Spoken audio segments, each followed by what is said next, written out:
ಈಗ ನೀವು ಜರ್ನಿ ಬಗ್ಗೆ ಹೇಳಿದ್ರಿ ಸರ್. ನನಗೆ ಪರ್ಸನಲಿ ಖುಷಿ ಆಗೋದೇನಂದ್ರೆ, ನಾವು ಇವತ್ತೇನು ರೆಕಾರ್ಡ್ ಮಾಡ್ತಾ ಇದೀವಿ, by this time Kantara chapter 1 OTTಲಿ ಕೂಡ ಬಂದಿದೆ. ಮೂವಿ ರಿಲೀಸ್ ಆಗಿ 1 ತಿಂಗಳು ಆಗಿಲ್ಲ. But for a Kannada movie especially ಒಂದು ಕನ್ನಡ ಮೂವಿಗೆ ರಿಲೀಸ್ ಆಗಿ ಇಷ್ಟೊಂದು ದೊಡ್ಡ ಸಕ್ಸಸ್ ನೋಡಿ, ಅದಾದ್ಮೇಲೂ OTTಲಿ ಜನ ಮತ್ತೆ ನೋಡ್ತಾರೆ ಅಂಡ್ ಅದ್ರ ಬಗ್ಗೆನೇ ಮಾತಾಡ್ತಾರೆ. Must have been a wonderful experience ಅಲ್ಲ ಸರ್ ನಿಮ್ಗೆ ಕಾಂತಾರ ಎಂಟೈರ್ ಆ ಶೂಟಿಂಗ್ ಪ್ರಾಸೆಸ್ ಅಲ್ಲಿ ಇರಕ್ಕೆ?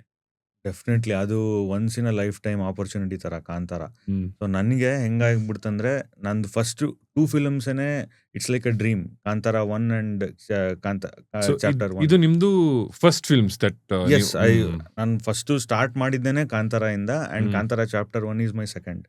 ಸೊ ಯಾರಿಗಾರು ಒಬ್ರಿಗೆ it's like a dream first 2 ಫಿಲಮೂನು ನಿಮ್ಗೆ ಈ ತರ ಬೇಸ್ ಕೊಡುತ್ತೆ ಅಂತಾದ್ರೆ ಅದಕ್ಕೆಲ್ಲ ಕ್ರೆಡಿಟ್ ರಿಷಬ್ ಸರ್ಗೆನೆ. ಸೊ ಅವ್ರು ಐಡೆಂಟಿಫೈ ಮಾಡಿ ನಿಂಗೆ ಈ ಡಿಪಾರ್ಟ್ಮೆಂಟ್ಸ್ ಅಲ್ಲಿ ವರ್ಕ್ ಮಾಡು, ಹಿಂಗ್ ಮಾಡು ಅಂತೆಲ್ಲ ಅವ್ರು ಮೌಲ್ಡ್ ಮಾಡಿ ನಮ್ಗಿರೋ ಕಾನ್ಫಿಡೆನ್ಸ್ಗೆ ಲೈಕ್ ಅವರೇ ಕಾರಣ ಇವತ್ತೆಲ್ಲ.